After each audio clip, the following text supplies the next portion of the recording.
Pemirsa, pertemuan sejumlah tokoh partai politik berbasis massa Islam di Cikini, Jakarta Pusat, Rabu malam dituding hanya untuk menaikkan posisi tawar dalam menjalin koalisi, apalagi hingga kini mereka masih terus bernegosiasi dengan parpol papan atas.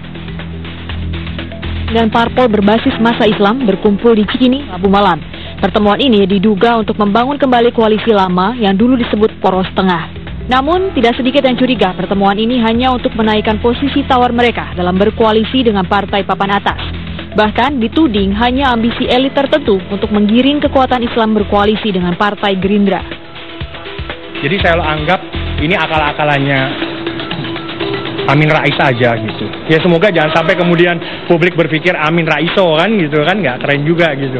Nah. Pertemuan Cikini memang belum menghasilkan apa-apa. Belum ada kesepakatan politik di antara parpol dan ormas Islam yang hadir, yang justru mengemuka perbedaan pendapat terkait koalisi yang akan dibangun. Ketua Dewan Pertimbangan Partai Amanat Nasional Amin Rais yang hadir dalam pertemuan Cikini meyakini koalisi tidak akan terbangun tanpa kekuatan lain. Memang ini hanyalah brainstorming ya. Jadi berwacana, saling tukar pikiran, saling tukar informasi, tidak mungkin tanpa kekuatan lain. Kekuatan lain itu adalah dinamakan teman-teman partai nasionalis. Memang bukan tidak mungkin parpol Islam membangun koalisi dalam menghadapi Pilpres mendatang. Perolehan suara Partai Islam pada pemilu legislatif 9 April lalu dipastikan cukup untuk mengusung pasangan Capres dan Cawapres. Apalagi tenggat pendaftaran pasangan Capres dan Cawapres masih sebulan lagi. Tim Liputan Metro TV. Saya masih membahas tentang wacana koalisi Indonesia Raya. Mas Marwan, kemudian muncul kecurigaan Anda sudah mengatakan jelas ada tendangan pisang politik. Apa Mas, dugaan tendangan pisang politik itu apa? Ya begini, dari semua statement elit-elit partai yang disebut dengan berbasis Islam, hari ini tidak ada yang mengatakan ingin maju sebagai capres. Tapi statement itu semuanya adalah untuk menjadi cawapres. Ini artinya bahwa ini jangan-jangan tendangan pisang kan melengkung. Yeah. Kalau David Beckham itu tendangannya melengkung lalu terus diolah sama Paul Scholes, kan di situ ada Ryan Giggs dan seterusnya kan bisa masuk itu kan. Tapi ini bukan MU lawan Bayern Munchen ketika tahun 99 injury time masuk kan begitu 2-0, 2-1. Nah ini persoalannya hari ini saya kira tidak bisa kita memaknai dalam konteks yang yang jujur gitu, sehingga perlu saya katakan dibuka lagi apa maunya Pak Amin itu dan skenario apa yang akan dilakukan itu saya kira harus terbuka. Tanpa itu semua saya kira sulit kita untuk melakukan pertemuan lebih intensif. Karena selalu ada hidden agenda di situ, sehingga sekali lagi bahwa PKB menuntut untuk bersikap transparan terhadap pertemuan-pertemuan tersebut. Mas Loran, berarti kalau misalnya dari 4 partai politik yang saat ini sudah intens berkomunikasi di Koalisi Indonesia Raya, PKB tidak pernah belum ada ajakan berkomunikasi bilateral? Iya, kemarin pertemuan pertama di sini diajak dan kabarnya insya Allah nanti Senin malam katanya ada pertemuan di MUI. Tapi sekali lagi saya tegaskan, dalam konteks keislaman, PKB dan NU itu punya sikap yang tegas, bukan dalam pengertian Islam yang literalistik, skripturalistik maupun Islam yang formalistik, tapi kita memaknai Islam di Indonesia adalah Islam yang kontekstual. Sehingga dalam politik pun sama kita memaknai itu, karena kalau tidak ini akan mencederai kebinekaan dan keanekaragaman Indonesia. Ini yang kita harus hati-hati di situ, sehingga mindset kita ini harus jelas tentang keislaman seperti apa, tentang keindonesiaan seperti apa, sehingga tidak ada yang dilanggar dari mindset itu. Mas Derajat masih bersama kami?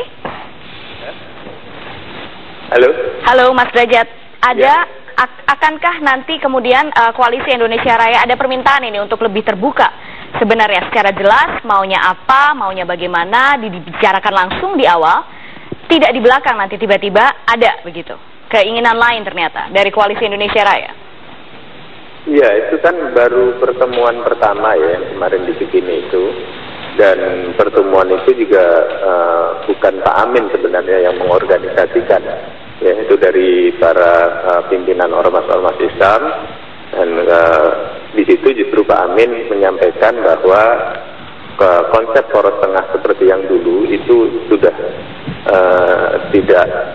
sudah sangat berat untuk dilaksanakan sekarang karena situasi sudah jauh berbeda dibanding dengan tahun 99. Sehingga karena itu parpol-parpol berbasis masa Islam ini memang mau tidak mau harus bergabung dengan parpol-parpol yang berbasis nasionalis. Nah, jadi kira-kira begitulah dasarnya ya. Nah, kalau soal apakah nanti terbuka, tentu pasti akan terbuka nanti karena semua pasti akan ditaruh di atas meja, modal politiknya masing-masing bagaimana, program masing-masing bagaimana, namanya bagaimana, kemudian akan didiskusikan bersama. Tapi Mas Derajat, tapi kalau misalnya terbuka nih, dari 4 partai politik itu mana saja sih yang sekarang sudah berkomunikasi untuk gabung di Koalisi Indonesia Raya? Seperti yang saya sampaikan tadi, komunikasinya kan baru bilateral ya. Jadi ya nanti tentu belum bisa dibuka namanya, Mas Derajat. Yang lebih berwenang untuk membukanya kalau dari kami ya ketua umum lah. Saya ini kan wakil itu awak karo sipil ya. Jadi badan sama kaki, jadi kepalanya dari ketua umum. Nah, kalau soal tendangan pisangnya Mas Marwan, itu hati-hati loh, Caimin itu paling jago dalam soal tendangan pisang loh. Ya, Roma Irama, Gus-Dur, itu striker yang sangat luar biasa Caimin itu. Tapi saya kira tidak ada kontekstualisasinya dengan itulah. Tapi yang pasti begini, ini kan harus saya kira tidak hanya partai berbasis Islam ya, kata Mas Derajat tadi, juga mengajak partai-partai yang berbasis nasionalis. Ini saya boleh mengatakan bahwa tidak menvonis, tapi ini kira-kira analisa saya, ini metamorfosis poros tengah jilid pertama lah kurang lebih. Oh gitu, oke. Ada dugaan itu loh Mas Derajat?